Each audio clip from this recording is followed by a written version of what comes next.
और मौज़ूआत आज आपके सामने रखना चाहता हूँ। और ये मामूल की प्रेस कॉन्फ्रेंस नहीं है।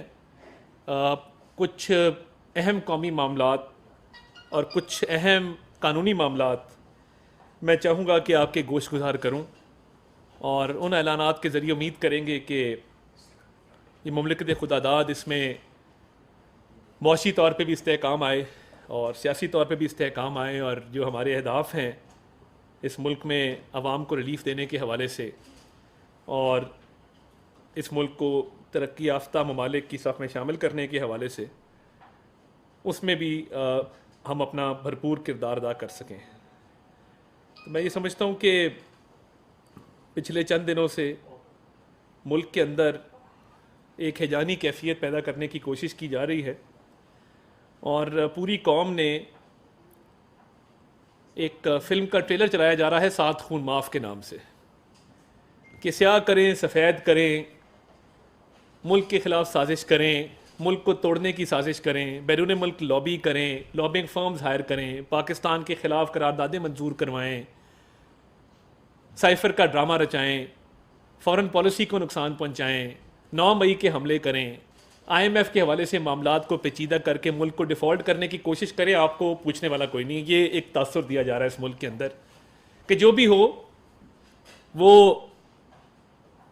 पार्टी इलेक्शन कराएं ना कराएं, वो इद्दत का केस हो, वो जो मर्जी हो, 190 मिलियन पाउंड का केस हो, तो तासुर ये है कि अनटचेबल है जी, इनको हाथ कोई नहीं लगा सकता। हमारे सियासी लीडर ने हमें एक तरबियत दी है, मियाँ मोहम्मद नवाज शरीफ साहब ने। वो तरबियत क्या थी, और आप सब गवाह हैं, मैं आपको गवाह बना के ये बातें कर रहा हूं। उन्होंने हमें ये सबक सिखाया कि सियासी मुखालिफ अगर क्रेन से गिर जाए कैंपेन के दौरान तो अपनी कैंपेन मुअत्तल कर दो और उसके हस्पताल जाके उसकी तीमारदारी करो, उसका हाल पता करो और उसको खैर सगाली का पैगाम दो। वो सियासी तरबियत ये थी कि सियासी मुखालिफ अगर इलेक्शन हार जाए तो उसके घर जाना, चलकर उसको इज्जत देना और उसको कहना कि हम मिलजुल के इस पाकिस्तान को संवारेंगे। ये सियासी तरबियत थी। और सियासी तरबियत यह थी कि साहब कहकर बुलाना और कहना कि इखलाक के दायरे के अंदर रहकर तनकीद की जाए, तनकीद बराए तनकीद ना की जाए, तनकीद बराए इस्लाह की जाए। यह हमारे सियासी लीडर की तरबियत थी। और इसी तरबियत का नतीजा है कि जब पूरी पहली सफ को जेलों में डाला गया, यह बदतरीन फाशिस्ट हुक्मरान था बानी चेयरमैन PTA, बदतरीन फाशिस्ट हुक्मरान। माओ बहनों को जेलों में डालने की रिवायत इसने डाली। शहबाज शरीफ साहब, नवाज शरीफ साहब की वालदा की मैयत पड़ी थी और जज कह रहा था मैंने जिरा करनी है, मुझे ऑर्डर आया है शहजाद अकबर का, इमरान न्याजी का, और इसने रिवायत डाली कि जेलों में खाना बंद कर दो, जेलों में सहूलियात बंद कर दो, किसी की बहन को अस्पताल से रात को गिरफ्तार करवा दो, किसी बेटी को वालिद के सामने गिरफ्तार कर लो। ये रिवायात है जो इस मुल्क में डाली हैं। और ये वो रिवायात है जो इन्होंने सिर्फ अपनी जो एक फैशिज्म का जहन था, जो इनके जहनी मामलात थे और जो एक इंतकाम की आग थी, उसको बुझाने के लिए ये रिवायत डाली। हमारी फिर भी ये रिवायत थी, हमारी सियासी लीडर की तरबियत की, नहीं हमने रिएक्ट नहीं करना। यही वजह है कि आधे लोग जेल में थे। शहबाज शरीफ साहब ने फ्लोर ऑफ द हाउस खड़े होकर कहा कि हम मिसाके मईशत करने को तैयार हैं। पता था कि जेलों में डाला जा रहा है, पता था कि केसेस बनाए जा रहे हैं। ये प्ले करनी है, दोनों अभी डाउनलोड कर। पता था कि केसेस बनाए जा रहे हैं, पता था जेलों में डाला जा रहा है, बदतरीन इंतकामी कार्रवाई का निशाना बनाया जा रहा है, फिर भी कहा नहीं हम खड़े हैं मुल्क के लिए। आप जुल्म कर रहे हैं, हम मिसाके मईशत आपके साथ करने को तैयार हैं, दोस्ती का हाथ बढ़ाने को तैयार हैं। यह हमारी सियासी तरबियत थी।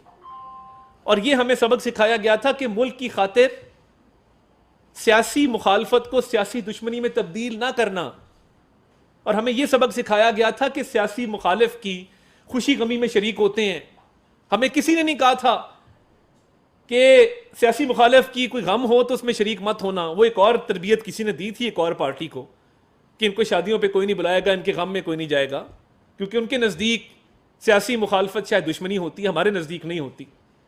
हमें तो बचपन से यह सिखाया गया कि सियासी मुखालिफ के घर गम हो तो सबसे पहले वहां पहुंचो, और इसका हम अमली मुजाहरा करते रहे।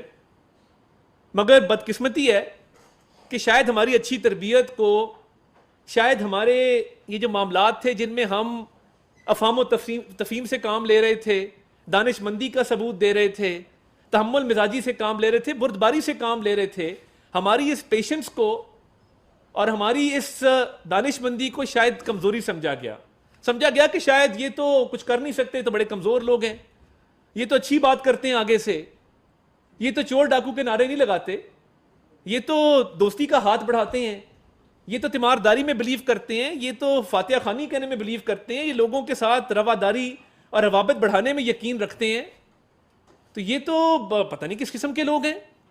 तो ये कमजोर लोग हैं, इनको गाली दो, जहां एक देते हो वहां चार दो। ये इसी काबिल हैं कि इनको गालियां दी जाएं। और वही गालम गलोच का कल्चर जिसने सोसाइटी में तकसीम पैदा की, माशरे के अंदर भाई को भाई से लड़ाया, बाप को बेटे से लड़ाया, मां को बेटी से लड़वाया, घरों के अंदर आग लगाई और कहा कि मैं वो हूं कि जिसके पैरोकार अपने बाप की नहीं सुनते। कुरान का क्या हुक्म है, अल्लाह ताला क्या फरमाता है कि उफ ना कहो जब बूढ़ी एज में पहुंच जाए आपके वालिदैन। इधर कहा जा रहा है वो जी ये बाप की नहीं सुनते, ये नस्ल मैं परवान चढ़ा रहा हूं। और कहा गया कि खवातीन की हद की इज्जत करो स्टेज पे चढ़ के, कंटेनर पे चढ़ के, और इस्लामी टच दो, इस्लाम को इस्तेमाल करो अपनी सियासी मकासद के लिए। और फिर समझा गया कि ये शायद कुछ कर नहीं सकते, ये तो कमजोर लोग हैं, ये तो आगे से फिर भी इखलाक के दायरे में रहकर बात करते हैं, तहजीब व तमद्दन के दायरे में रहकर बात करते हैं। तो ये वो रविश है जो पिछले कई सालों से रवां दवां है, और 2014 के धरनों से लेकर आज तक एक मखसूस जहनीत है जिसको परवान चढ़ाया जा रहा है। और मैं आपको बता दूं कि बड़ा क्लियर है, अभी हाल ही में लंदन की एक डिनर की तस्वीरें आई हैं जिसके अंदर एक इजरायली बिलियनियर बैठा है। जैन कुरैशी साहब तशरीफ फरमाए, मेरे दोस्त हैं, मैंने कहूँगा वजाहत करें कि वो इजरायली बिलियनियर आपके साथ क्या कर रहा था। अनीन मुशर्रफ साहब वहाँ मौजूद हैं, साहिबजादा चीकू साहब जो बाहर के मामला देखते हैं वो वहाँ मौजूद हैं। तो भाई आपने ये क्यों बैठ के उसके साथ डिनर किया इन हालात में जब फ़लस्तीन पर हमले हो रहे हैं, गज़ा में एक नस्ल कुशी जारी है फ़लस्तीनियों की। ये तो चले मामलात हैं ना कि जैक गोल्डस्मिथ की आप कैंपेन चलाते हैं, आपकी मर्जी, आपने किस लॉबी को बाहर सपोर्ट करना है। मगर हमारी बुर्दबारी, हमारे तहम्मुल, हमारी दानिशमंदी को जो कमज़ोरी समझा गया है, आज मैं इसका भरपूर जवाब देना चाहता हूँ और बिल्कुल क्लियर अनएम्बिगुअस वर्ड्स में देना चाहता हूँ कि नो मोर, बहुत हो गया इस मुल्क के साथ खिलवाड़। इस मुल्क की मईशत ने अगर आगे चलना है, इस मुल्क के लोगों ने अगर तरक्की करनी है, इस मुल्क की नौजवान नस्ल को अगर रोजगार के मौके मिलने हैं, इस मुल्क ने अगर तरक्की याफ्ता ममालिक की सफ में खड़े होना है, तो पाकिस्तान और तहरीक इंसाफ एक साथ नहीं चल सकती। मैं बिल्कुल आपको क्लियर करता हूं और उसकी वजूहात हैं। मैं तसल्ली से एक एक पॉइंट पर रोशनी डालूंगा और आपको आगाह करूंगा कि वो क्या वजूहात हैं। सबसे पहली बात यह कि जो हाल ही में सुप्रीम कोर्ट का फैसला आया है, जिसमें तासुर यह है कि बिन मांगे रिलीफ दिया गया है। तहरीक इंसाफ कहीं पर पार्टी नहीं थी, उनके मेंबरान ने नहीं कहा कि हम तहरीक इंसाफ के मेंबर हैं। सब ने सुन्नी इत्तेहाद काउंसिल का एफिडेविट जमा कराया है, सुन्नी इत्तेहाद काउंसिल ज्वाइन की है। मगर एक मसला था कि सुन्नी इत्तेहाद काउंसिल का मैनिफेस्टो ये कहता है कि कोई गैर मुस्लिम सुन्नी इत्तेहाद काउंसिल का मेंबर नहीं हो सकता, इसलिए माइनॉरिटी सीट मिल नहीं सकती थी। तो इतना बड़ा जो रिलीफ मिला है, तासुर ये है कि बगैर मांगे मिला है। वो चीजें उस पिटिशन में ही दर्ज नहीं थी जो दी गई हैं। इंट्रा पार्टी इलेक्शन जो हैं वो नहीं कराए गए, ये फैक्ट है। कहीं पे उन एमएनएज ने सुप्रीम कोर्ट के सामने ये नहीं कहा कि हम तहरीक इंसाफ ज्वाइन करना चाहते हैं या हमारा निशान बहाल किया जाए या पार्टी को बहाल करार देकर हमें वक्त के धारे को वापस मोड़ के उस पार्टी की सफ में खड़ा किया जाए, ये किसी ने नहीं मांगा था। कानूनी जो सुकम है इस जजमेंट के अंदर, उसको देखते हुए हुकूमती पार्टी और उसकी इत्तेहादी पार्टियों ने सुप्रीम कोर्ट के इस फैसले के खिलाफ रिव्यू दायर करने का फैसला किया है।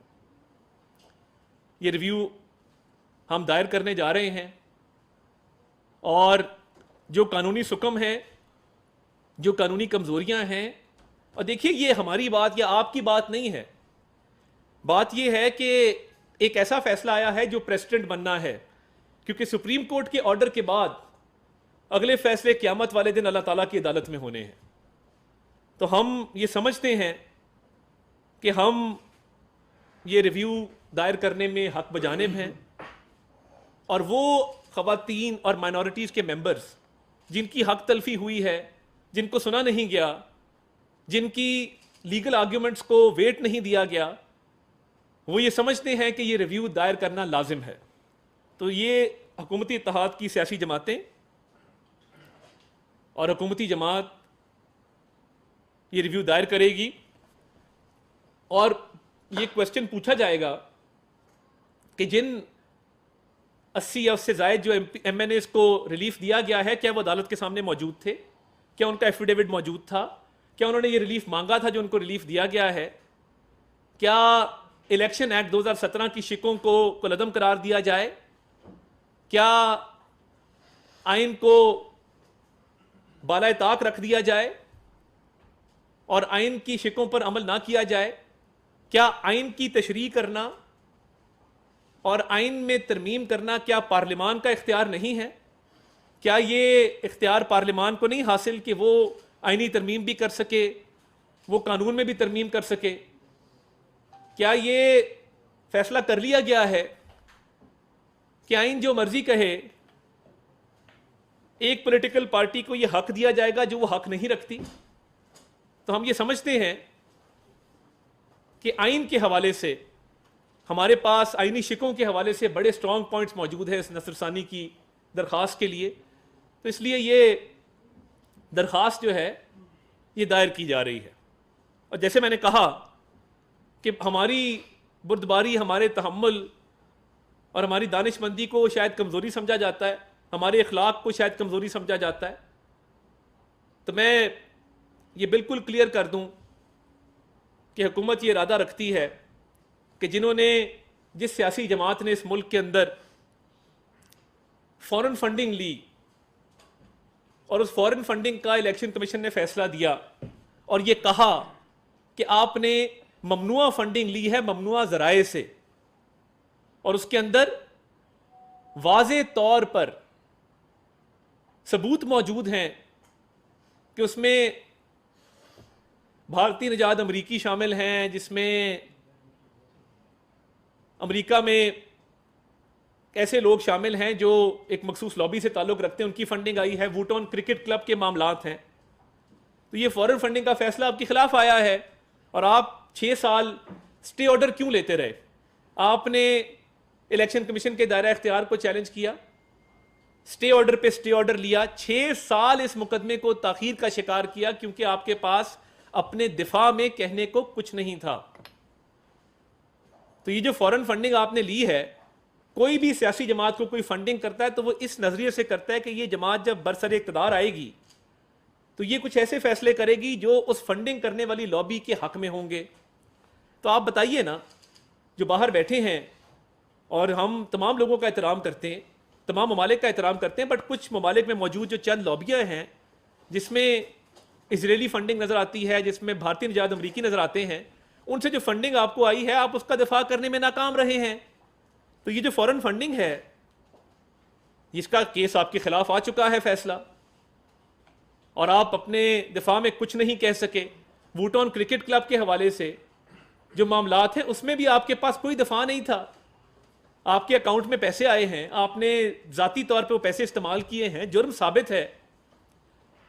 तो ये फॉरेन फंडिंग का मामला हो, और 9 मई को जो इस मुल्क में मामलात किए गए और आपने मुल्की दिफा पर ज़ाती मफाद के लिए हमला किया, आपका पूरा ख़ानदान उस हमले में मुलव्विस था। आपकी तीनों बहनें कोर कमांडर हाउस के बाहर मौजूद थीं। आपके लीडरान को, ये वीडियो चला दें साथ साथ, कौम को दिखाएं ये जो PTV के हमले से मामलात शुरू हुए थे ये कहाँ तक पहुँचे।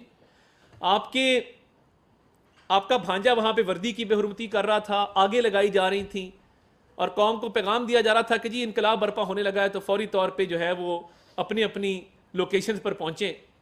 आपने इंतशार की, तशद्दुद की सियासत को फ़रोग़ दिया। आपने इस मुल्क में आइन की खिलाफ वर्जी को फ़रोग़ दिया। आपने इस मुल्क के दिफाई इदारों को नुकसान पहुँचाया और उस इदारे को नुकसान पहुँचाया। मेरा एक और सवाल है, आपके लीडर देखे जा सकते हैं कि वो इन तमाम लोकेशन पे मौजूद है। कोई कह रहा है खान नहीं तो पाकिस्तान नहीं, कोई गालम गलोच से काम ले रहा है, कोई कह रहा है कि अपनी अपनी बताई हुई लोकेशंस पर पहुँचें, अपने अपने अहदाफ पर पहुँचें। कोई कह रहा है जी हम कोर कमांडर हाउस जा रहे हैं, हम GHQ जा रहे हैं, हम फलां लोकेशन पर जा रहे हैं, तो ये आपके रहनुमा नहीं थे। और ये एक चीज बड़ी अहम है कि ये तमाम मामला जो आपने किए, जलाओ घेराव के, आग लगाने के, इंतशार के, तशद्दुद के, इससे पहले आप तालिबान को वापस ला चुके थे। आपकी ही गवर्नमेंट ने वो फैसला किया था, आपकी की गवर्नमेंट थी जिसने ये तय किया था कि इन तालिबान को वापस लाकर बसाया जाए सेटल्ड एरियाज के अंदर। एक तरफ आप दहशत गर्दों को लाकर पनाहगाहें दे रहे थे और दहशत गर्दों को सेफ हेवन दे रहे थे और कह रहे थे कि ये मुल्क की सालमियत में किरदार अदा करेंगे, और नेशनल एक्शन प्लान को आपने खत्म कर दिया। दूसरी तरफ आप GHQ पर हमला, कोर कमांडर हाउस पर हमला कर रहे थे। इस बात से क्या अखज़ किया जाए? मुझे ये बताएं बतौर पाकिस्तानी। छोड़ दें कि मैं कौमी असेंबली का मेंबर हूं, छोड़ दें इस बात को कि मैं वफाकी वजीर इत्तलात हूं, मैं बतौर पाकिस्तानी आपसे ये पूछता हूं कि मुझे ये बताइए कि आपको ये किसने इख्तियार दिया कि पहले आप तालिबान को लाकर बसाएं सेटल्ड एरियाज के अंदर, और उसके बाद ये भी चलाइएगा जब मैं बताता हूं, उसके बाद आप मुल्क की सालमियत की गारंटी देने वाले इदारा, मुल्क की दिफा करने वाले इदारे पर आप हमलावर हो जाएं? आपका मकसद क्या है कि एक तरफ आप दहशत गर्दों को पनाह दे रहे हैं, दूसरी तरफ आप फौज पर हमला कर रहे हैं? तो ये आप इससे क्या हासिल करना चाहते हैं? मुल्क दुश्मनी साफ जाहिर है। किसी सियासी जमात ने आज तक ये नहीं किया। लोगों ने बड़ा बड़ा कुछ बर्दाश्त किया, आपके दौर में बर्दाश्त किया। मियां नवाज शरीफ अपनी अहलिया को बिस्तरे मर्ग पे छोड़ के आए, हमेशा पाकिस्तान की बात की। बेनजीर भुट्टो साहिबा की शहादत के बाद जरदारी साहब ने पाकिस्तान खपे का नारा लगाया। तो आपको इतनी क्या मुसीबत थी कि पहले दहशत गर्दों को वापस लेकर आते हैं, हमारे जितने ऑपरेशन हुए थे उसका असर जायल करते हैं, और उसके साथ साथ आप हसास तनसीबात पे हमले करते हैं, GHQ पे हमला करते हैं, कोर कमांडर हाउस पे हमला करते हैं एक सोचे समझे मंसूबे के तहत। फॉरेन फंडिंग आपके पास है, यहूदी लॉबी आपको सपोर्ट करती है, आप वहां से फंडिंग लेते हैं, दहशत गर्दों को पनाह देते हैं और फौज पे हमला कर देते हैं। ये बड़ी क्लियर चेन है, इसमें कोई भाम तो नहीं है। पूरी कौम ने देखा इस चीज को। तो फॉरेन फंडिंग एस्टैब्लिश्ड, 9 मई के हमले एस्टैब्लिश्ड, दहशत गर्दों को वापस लाना एस्टैब्लिश, ये सारी चीजें आपने इस मुल्क में की हैं। फिर एक साइफर का खेल रचाया गया इस मुल्क में, कहा गया कि अमेरिका ने धमकी दी है कि हम हुकूमत गिराने लगे। वो भी केस एक तगड़ा केस है आपके खिलाफ, नाकाबिले तरदीद सबूत मौजूद है। चलाए जरा, जहां पे इन्होंने कहा था कि हमने खिलवाड़ करना है इस मुल्क के साथ, हमने खेलना है साइफर के साथ सियासी बयानिए के लिए, और वो बिल्कुल क्लियर आपकी ऑडियो मौजूद है जहां पे आप कह रहे हैं हमने खेलना है इसके साथ। और मैं ये समझता हूं कि जो आपने साइफर के साथ खेला, झूठा बयानिया घड़ा, पूरी कौम के सामने साइफर लहराया, और पूरी कौम को आपने एक झूठ के पीछे लगाया कि हम कोई गुलाम है, उसके बाद आपने वहां से रेजोल्यूशन पास करवाया। आपने क्या, आपकी लॉबिंग फर्म्स वहां मौजूद नहीं थी? क्या आपकी लॉबिंग फर्म्स ने यह काम नहीं किया? रेजोल्यूशन वाला आप 9 महीने से इसकी फंडिंग नहीं कर रहे थे, ममनुआ फंडिंग नहीं कर रहे थे? तो आपने ये IMF वाला भी बाद में चलाइएगा, मैं आ रहा हूं उस तरफ, मैंने आपको पहले कहा वो वाला चला दें। तो मैं आपको बताना चाहता हूं कि देखिए, वो फॉरेन फंडिंग हो, वो 9 मई के हमले हो, वो साइफर के साथ खेलना हो, यानी जो हमारे अमेरिका में सफीर थे उस वक्त, असद मजीद कह रहे हैं कि कोई थ्रेट नहीं था। जिन्होंने ये साइफर लिखा है, जो साइफर के ऑथर हैं, वो कह रहे हैं कोई थ्रेट मौजूद नहीं था, और आप कह रहे हैं नहीं थ्रेट मौजूद था। अदालत में गवाही दे दी गई, मगर आपने अपने सियासी मफाद के लिए मुल्क के बैनुल अक़वामी सतह पर ताल्लुकात को ख़राब करने की कोशिश की, मुल्क को नुकसान पहुंचाने की कोशिश की, और उसके बाद आपने एक रेजोल्यूशन पाकिस्तान के खिलाफ पास करवाया, जैसे भी करवाया, फंडिंग करवाई, और फंडिंग करवा के आपने बाकायदा लॉबीज हायर की जिन्होंने ये सारा काम आपके लिए किया, और पाकिस्तान के खिलाफ एक रेजोल्यूशन आप ले आए। तो फॉरेन फंडिंग एस्टैब्लिश्ड, 9 मई के हमले एस्टैब्लिश्ड, साइफर का केस एस्टैब्लिश्ड, अमेरिका में रेजोल्यूशन एस्टैब्लिश्ड। तो हुकूमत ने यह फैसला किया है, इन तमाम चीज़ों को देखते हुए, सबूतों को देखते हुए, वफाकी हुकूमत PTI को बैन करने के लिए केस मूव करेगी। तहरीक इंसाफ पे पाबंदी लगाने जा रहे हैं, और हम ये समझते हैं कि आईने पाकिस्तान के तहत आर्टिकल 17 है जो पॉलिटिकल पार्टीज़ को बैन करने के हवाले से इख्तियार देता है वफाकी हुकूमत को, और ये सुप्रीम कोर्ट में मामला भेजा जाएगा। इन तमाम तर चीज़ों को, फॉरेन फंडिंग के फैसले को देखते हुए, 9 मई के हमलों को देखते हुए, साइफर वाली एपिसोड को देखते हुए, और अमेरिका में जो आपने रेजोल्यूशन पास करवाया इसको देखते हुए, हम ये समझते हैं कि बहुत क्रेडिबल एविडेंस मौजूद है कि तहरीक इंसाफ पर पाबंदी लगाई जाए। आपने IMF की डील को जो सैबोटाज करने की कोशिश की, आपने उसको जिस तरीके से आप आगे लेकर चले, आपकी फ़ोन कॉल्स मौजूद हैं, लगाएं ज़रा IMF के बारे में शौकत तरीन साहब क्या फरमाते हैं और क्या कहते हैं कि IMF को लेटर लिखा जाए कि पाकिस्तान की मदद ना करें। चलाइए ज़रा इस ऑडियो को, कौम को हम सुनाना चाहते हैं। और ये IMF को ख़त ज़रा इसके माइक करीब कर देंगे ताकि सबको आवाज़ आ जाए। IMF को जो ख़त लिखा गया और आपने जो IMF से तमाम सूबाई सुना दें जी।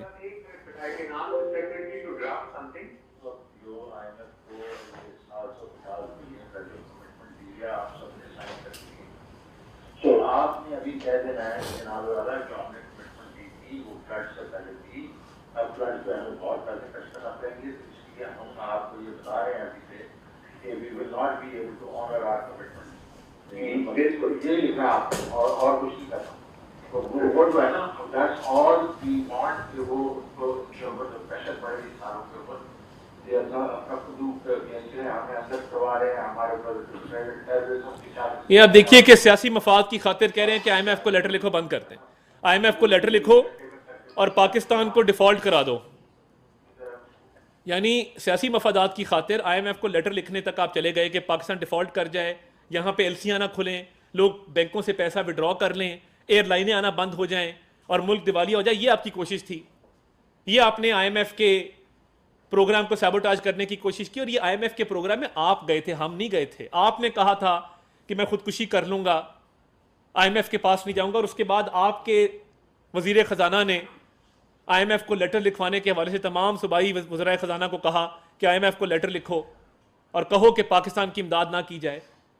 आपने एक गरीब आदमी की रोजी रोटी पर लात मारने की कोशिश की। आपने ये कोशिश की कि इस मुल्क में अफरा तफरी हो, नफसा नफसी का आलम हो, और इस मुल्क में कभी भी इस मुल्क में स्टेबिलिटी ना आए और इस मुल्क में हमेशा इंतशार रहे। ये वीडियो बता दे साइड विंडो से। मैं ये समझता हूँ कि ये IMF के बाद मुजाहरे करवाना, IMF को इस बात पे कायल करने की कोशिश करना कि पाकिस्तान की इमदाद ना करें, ये आपके मुल्क दुश्मन एजेंडे का हिस्सा था। और आपने भरपूर कोशिश की कि इस मुल्क दुश्मन एजेंडे पर अमल पैरा होकर आप मुल्क को दिवालिया करें। एक तरफ आप अब ये आप कड़ियां जोड़े ना जरा, दहशत गर्दों को वापस लाकर बसा रहे हैं, फौज पर हमला कर रहे हैं, फॉरेन फंडिंग ले रहे हैं, IMF को कह रहे हैं पाकिस्तान की मदद ना की जाए, और बैरून मुल्क पाकिस्तान के खिलाफ रेजोल्यूशन पास करवा रहे हैं। ये किसी और सियासी जमात ने किया था तो आपने चौराहे में उनको लटका देना था। आज ये जब 5-6 चीजें मैं आपको बता रहा हूं, ये तारीख का हिस्सा है, रिकॉर्ड का हिस्सा है। खान साहब ने कहा था ना वो जरा चला दें काइंडली, वो अभी चला नहीं है। अगर इसको काइंडली ऑन एयर भी कर दीजिए, जहां पे उन्होंने कहा कि हमने मुल्क का नाम लिए बगैर खिलवाड़ करना है, खेलना है साइफर के साथ। इसको जरा चला दें प्लीज, स्क्रीन पे भी दिखा दें जी प्लीज।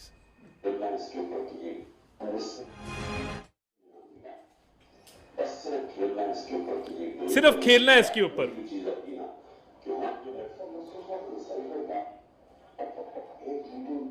आजम खान कह रहे हैं मीटिंग बुला लेते हैं इस पे, हमने सिर्फ खेलना है इसके साथ।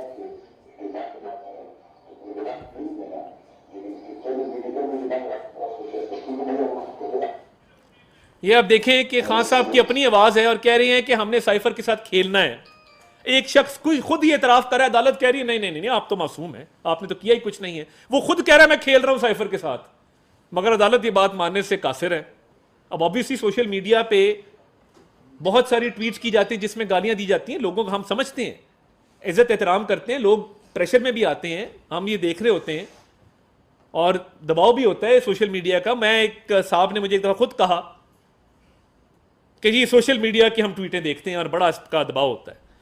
तो ये आपने खुद कहा कि साइफर के साथ खेलना है, तो तमाम जवाब भी मौजूद है, जस्टिफिकेशन भी मौजूद है कि तहरीक इंसाफ को बैन करने का केस जो है वो मूव किया जाए।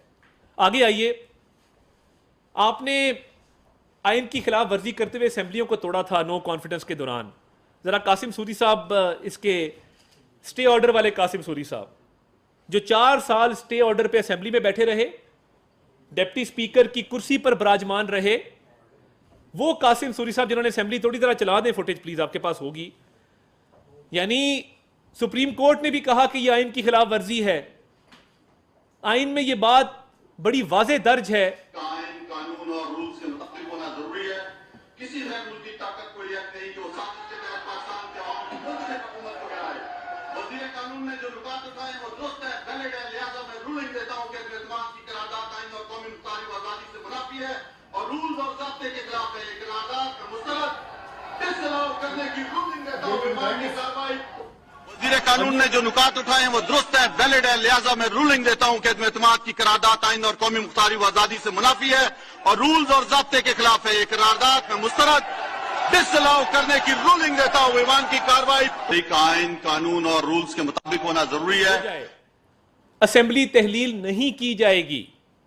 आपने आइन की खिलाफ वर्जी, जिसका सुप्रीम कोर्ट ने भी हवाला दिया कि आपने ये गलत काम किया था कि आपने नो कॉन्फिडेंस मोशन के होते हुए असेंबलियों को तहलील किया, तो हुकूमत ने यह फैसला किया है कि तब के सदर आरिफ अलवी, तब के वजीर आजम इमरान नियाजी और तब के डिप्टी स्पीकर कासिम सूरी के खिलाफ रेफरेंस मूव किया जाए और ये आर्टिकल 6 का रेफरेंस जो है ये भी काबीना से मंजूरी के बाद सुप्रीम कोर्ट को भिजवाया जाएगा।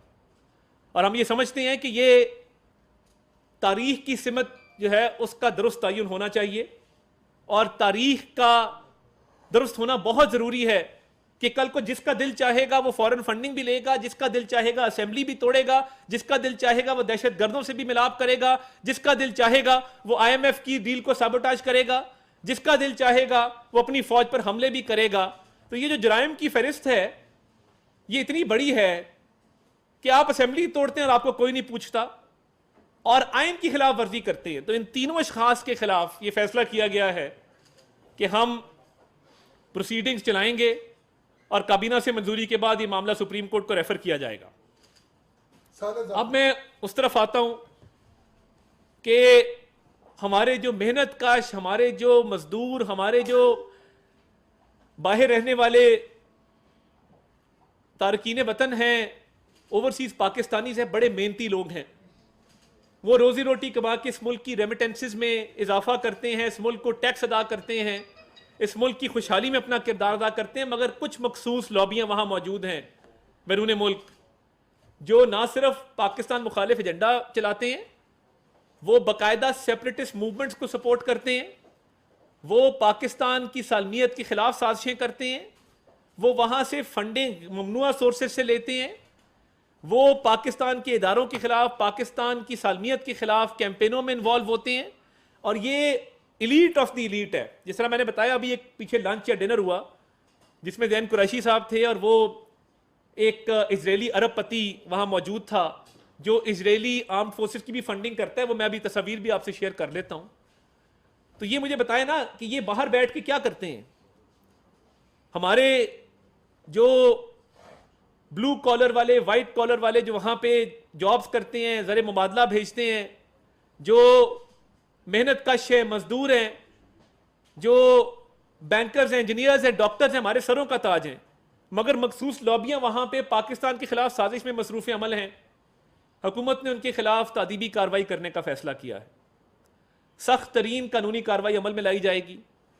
कानून के मुताबिक अगर बनता हुआ तो पासपोर्ट ब्लॉक करने पड़े, ID कार्ड ब्लॉक करने पड़े, ये तमाम इकदाम उठाए जाएंगे और असेंबली में एक रेजोल्यूशन पास की जाएगी एंटी स्टेट एलिमेंट्स के खिलाफ कि ये गद्दारी के मुर्तकिब हैं जो पाकिस्तान से बाहर बैठकर फंडिंग लेते हैं ममनुआ सोर्सेज से, पाकिस्तान के खिलाफ कैंपेन्स चलाते हैं, पाकिस्तान में सेपरेटिस्ट मूवमेंट्स को फंड करते हैं और पाकिस्तान को तोड़ने के ख्वाब देखते हैं। तो हुकूमत ने यह फैसला किया है कि सख्त तरीन कानूनी कार्रवाई अमल में लाई जाए।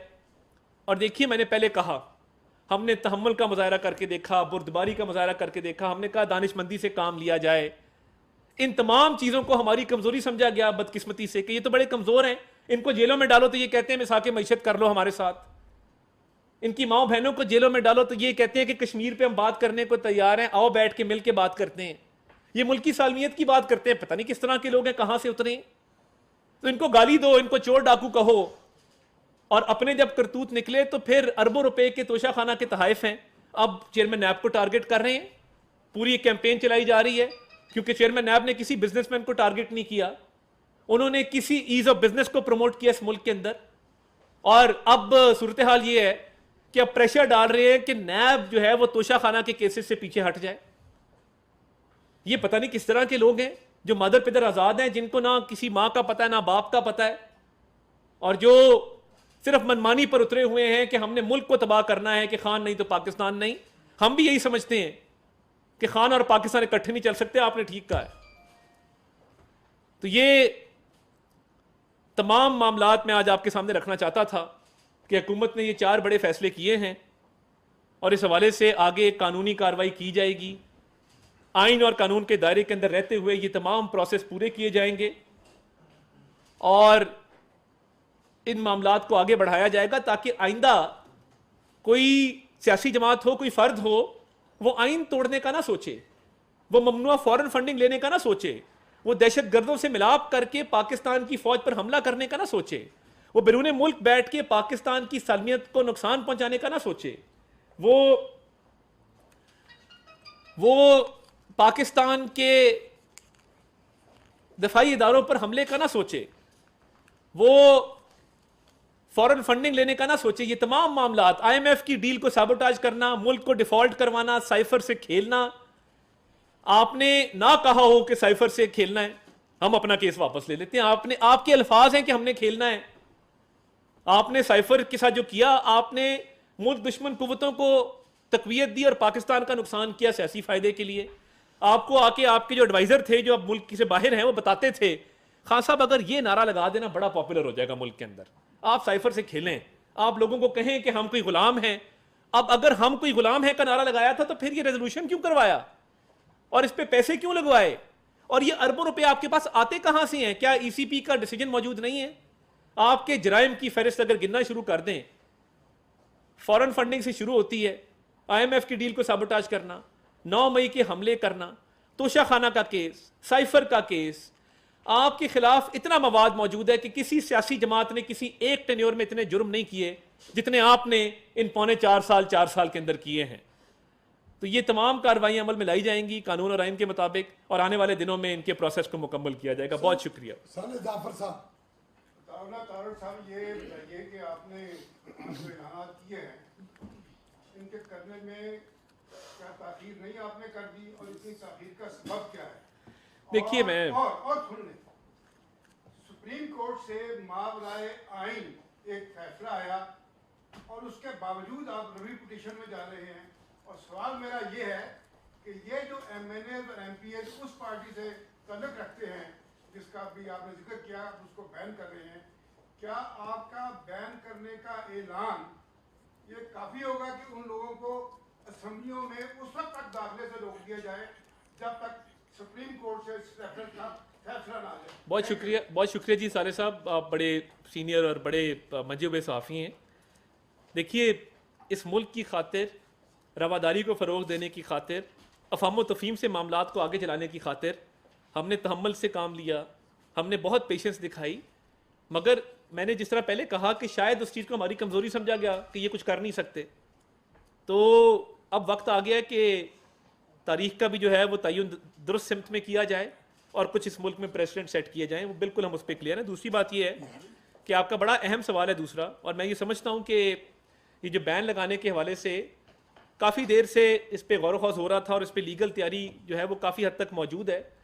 तो काबीना के अगले इजलास में हो सकता है कि इस केस को लाया जाए और फिर प्रोसीजर फॉलो करते हुए इसको सुप्रीम कोर्ट को भिजवाया जाए। तो तब तक हम देखते हैं कि इन MNAs के हवाले से क्या कानूनी तौर पे किया जा सकता है, इस पे आपको आगाह करते रहेंगे। यासर मलक दुनिया से। अता साहब, एक तो इंतहाई अहम प्रेस कॉन्फ्रेंस थी और बड़े अहम फैसले आप लोगों ने किए हैं। ये बताएं कि जो एक फैदाबाद के मकाम पर सिंगापुर, रावलपिंडी और इस्लामाबाद के एक धरना जारी है पिछले 3 रोज से, तो क्या ये इन तमाम फैसलों पर अमल दरामद करवाने के लिए धरना शरना चल रहा है? नहीं, देखिए मैं साद रिजवी साहब से इंतज़ामिया के मुज़ाकरात जारी हैं और उनसे बातचीत हुई है।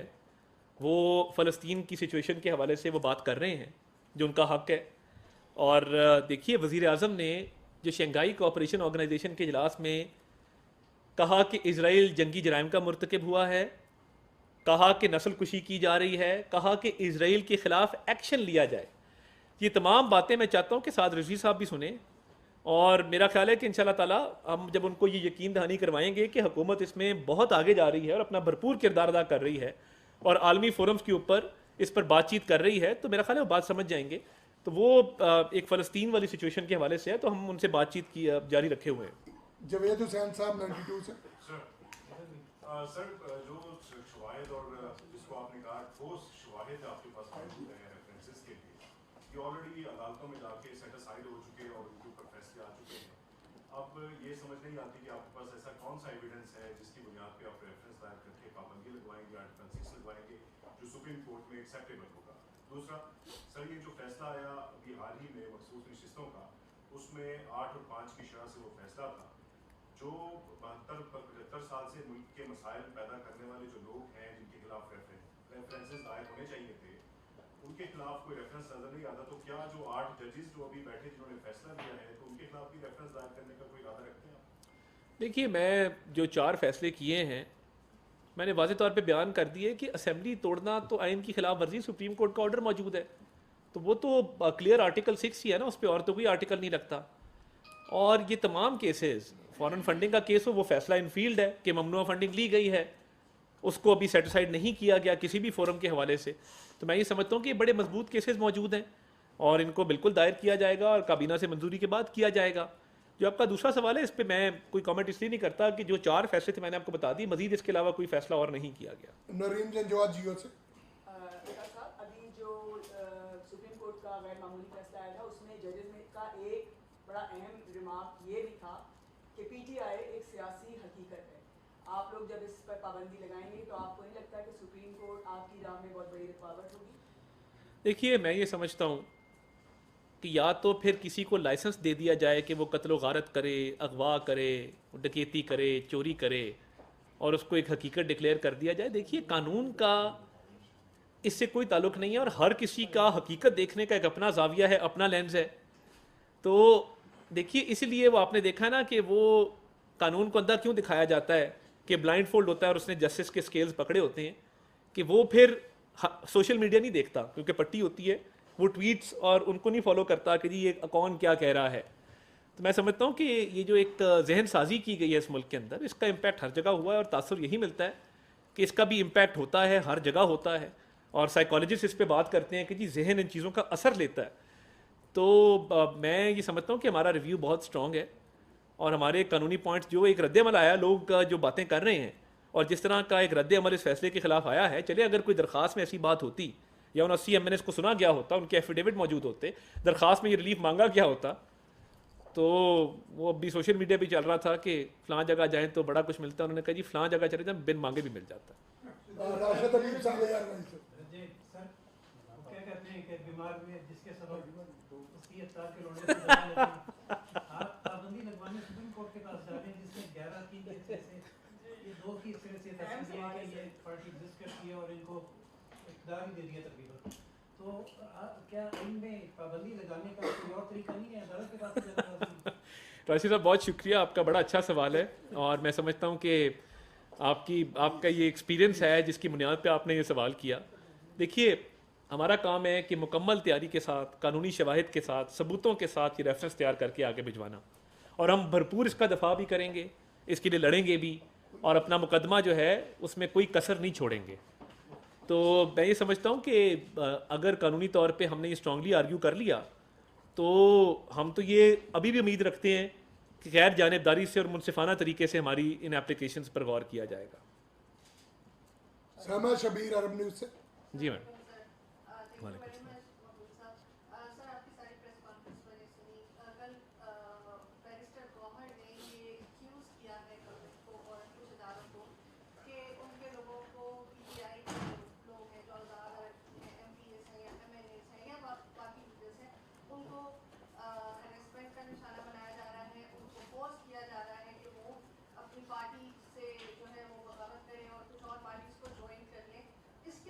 हुकूमत का क्या महत्व है? देखिए, मैं ये समझता हूँ कि हुकूमत ने किसी के खिलाफ कोई नाजायज़ मुकदमा कायम नहीं किया, किसी की इस तरह गिरफ्तारी के ऑर्डर जारी नहीं किए। लोगों के खिलाफ जो साल हर साल से केसेस पेंडिंग चले आ रहे हैं, मैं समझता हूँ कुछ के खिलाफ शायद कोई कार्रवाई हुई, मेरे इल्म में नहीं है, मगर हैविंग सेड दैट हर कौमी असम्बली के मेंबर को ये आज़ादी हासिल है। आप देखें ना, अंदर की भी टूट फूट है। मेरा ये ख्याल है कि जो शेर अफजल मरवत के साथ इनका मामला हुआ, पार्टी के कुछ लोग सस्पेंड हुए, पार्टी में धड़े बने, वो जो एक एम्बेरसमेंट है उसको कवर करने के लिए तासर दिया जा रहा है कि शायद जो है वो विक्टिमाइजेशन हो रही है। तो ये जो आपकी पार्टी में ग्रुपिंग्स हुई हैं, लड़ाई भड़ाई हुई है, अब उसके नतीजे में अगर आप अपनी पार्टी को यूनाइटेड नहीं रख सके तो इसमें हुकूमत का कोई किरदार नहीं है और हुकूमत किसी के खिलाफ कोई इंतकामी कार्रवाई अमल में नहीं ला रही। तारक अजीज साहब न्यूज़ टीवी से। against the judiciary and there is a mudslinging against the judges. You think that when you are pushing the judiciary and the judges towards the wall, they will ban PTI? I'm sorry, if you can present some evidence, because this is not a court of law. If you have some evidence regarding a mudslinging campaign or regarding aspersions being cast, I would be happy to respond to that. But since it's a generic question, I don't think we respect the judiciary wholeheartedly, and we have a legal right to appeal against those decisions, and the government is going to appeal against those decisions. Thank you. Tarak Aziz साहब news TV से। जी sir, जनाब, एक ये अफवाह है, ये खबर फैल रही है कि मुस्लिम लीग नून को जो है कौमी असम्बली में लार्जेस्ट पार्टी नहीं रही, तो पार्टी के अंदर राय पाई जाती है कि हमें असम्बली तोड़ देनी चाहिए, इलेक्शन में जाना चाहिए, या पंजाब में हुकूमत करने की वफाक छोड़ देना चाहिए। इसके ऊपर वजाहत कर दीजिए। अगर मेरी पार्टी के कुछ मेंबरान ने आपसे तखलीह में ये बात की तो मेरे से आके कर लें, हमारे तक ये बात अभी तक नहीं पहुंची और ऐसी कोई राय का इजहार मेरे सामने या पार्टी क़यादत के सामने नहीं किया गया फिलहाल। जायद फरूक साहब। तो ये बता रहे कि जो फैजाबाद बैठे हुए हैं इनको साल के बाद क्यों याद आ गया है, और आप कह रहे हैं उनके ग्रीव्सेस जेन्युइन है? नहीं, जेन्युइन तो मैंने नहीं कहा। हाँ। आप में से कमेटी बनी है। हाँ, कमेटी गए। दूसरी बात, आपने कहा कि सुप्रीम कोर्ट ने कासिम सूरी के हवाले से कहा है कि गैर आईनी काम हुआ। इसी सुप्रीम कोर्ट ने इलेक्शन कमीशन के बारे में भी 11 मेंबरान ने कहा है कि उन्होंने गैर आईनी काम किया है। तो क्या फिर उनके खिलाफ भी तो आर्टिकल 6 होगा? तो फिर दोनों के जो चीज़ें हैं वो सेम है। देखिए, पहली बात तो ये, मैंने कहा कि एहतजाज करना हर किसी का हक है, मैंने उसको इंडोर्स नहीं किया, मैंने सिर्फ ये कहा कि हक मौजूद है। इंतज़ामिया उनसे कर रही है नेगोशिएशंस, अब ये वो बेहतर बता सकते हैं वो क्यों आए हैं, उनका मकसद क्या है। तो हमारी कोशिश होगी कि पुरअमन तौर पे जो है इस धरने को ख़त्म किया जाए। और दूसरी बात यह है कि देखिए, इलेक्शन एक जमात ना कराए, इलेक्शन कमीशन के बार बार कहने के बावजूद गलत इलेक्शन करवाए, तो हम नहीं समझते कि इलेक्शन कमीशन का इसमें कोई कसूर है। हम ये समझते हैं जिस जमात ने इलेक्शन नहीं करवाए, कानून को फॉलो नहीं किया, ये उनका कसूर है। हमारी टिकटें भी वापस हुई थी, आज तक हमारे सेनेटर्स के आगे इंडिपेंडेंट लिखा हुआ है सेनेट की वेबसाइट के ऊपर। तो मैं ये समझता हूँ कि इलेक्शन कमीशन ने हमेशा एक अच्छा किरदार अदा किया है, और इलेक्शन कमीशन को मुर्द इल्ज़ाम ठहराना अपनी कानूनी कमजोरियों की वजह से मैं इसको तस्लीम नहीं करता। बहुत शुक्रिया जी, थैंक यू।